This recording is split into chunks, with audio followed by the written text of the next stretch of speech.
હા, પણ હવે જે થયું એ હકીકત આપણે ઉચ્ચ કક્ષાએ પહોંચાડવી ઘટે, અને જે બન્યું છે એ સત્ય હકીકત આપણે કીધેલી છે.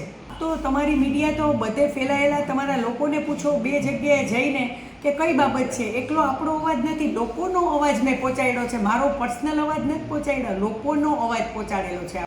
એને ના નહીં કરવા પાછળની થોડી બેદરકારી હોઈ શકે કે એને જે હોય એના માટેનો તો તમે કમિશનરને પૂછો તો થાય કે કેમ કામ નથી કરતા ઝડપથી, લોકોની ફરિયાદો કેમ દૂર નથી કરતા. એ પ્રશ્ન તો આપ એને પૂછો તો ખબર પડે સાહેબ. નિયુક્તિ ખોટી નહીં, એને થોડા સજેશન્સ કે લોકોની ફરિયાદો દૂર કરે એના માટે, આપણે કંઈ બીજું કરવા માટે નહીં કે લોકોની જે ફરિયાદો છે એમાં કેમ આટલી બધી વાર લાગે છે. કારણ કે આપણા કેબિનેટ મિનિસ્ટર શ્રી બેય છે પોરબંદર માટે, એ લોકો કરોડોના વિકાસના કામ પોરબંદર માટે લઈ આવે છે, અનેક વખત પ્રવાસ કરે છે. તો લોકોના જે સ્થાનિક નળ ગટર રસ્તા જે પ્રાઇમરી પ્રશ્નો છે એ ઘડીકમાં સોલ્વ ન થાય તો લોકો તો બિચારા વિકાસ કરતા એને પોતાની જે આ પ્રાથમિક જરૂરિયાત છે એના માટે થઈને અમારો ઘડી ઘડી સંપર્ક કરતા હોય છે, લેટર આપે, ફોન કરતા હોય છે, વોટ્સઅપમાં જે પ્રોબ્લેમ હોય એ મેસેજો મોકલતા હોય. તો આપણે ટ્રાય કરીએ કે આ જલ્દી થાય, પણ એમાં થોડી ડીલે છે. એટલા માટે થઈને આપણે મુખ્યમંત્રીશ્રીની ઓફિસમાં જાણ કરી, જેથી તે અધિકારીને સૂચના આપે અને કાર્યવાહી કરે.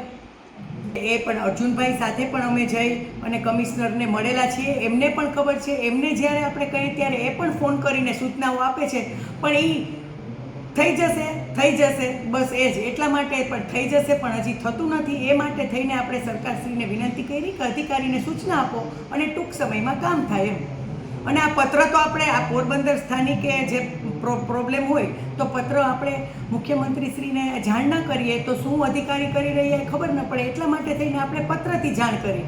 અર્જુનભાઈ મારી સાથે રહીને કીધું, હું તમને સાક્ષી કહું કે મારી સાથે હતા ને એમણે સૂચના આપેલી છે ઘણી વખત. પણ ઘણીવાર અમુક પ્રોબ્લેમ આવતો હોય, મેકમનો પ્રોબ્લેમ આવતો હોય, ઘણી વખત કાંઈ વ્યવસ્થા ન થતી હોય, પણ વાર લાગે એટલે ડીલે ન થાય એના માટે થઈને આપણે આ લેટર લખ્યો. પણ હવે તમને લોકોને એમ છે કે આ લેટર બહુ, મારી વ્યથા આપને કહું છું કે આ તો આપણી જે પ્રોબ્લેમ પ્રજાનો છે એ વાં સુધી લઈ જાય તો મીડિયા પણ એમાં સાથ દઈને કહે કે હા બેને જે પત્ર લખ્યો લોકોની સુખાકારી માટે લખેલો છે, આ કંઈ કોઈ અંગત સ્વાર્થ માટે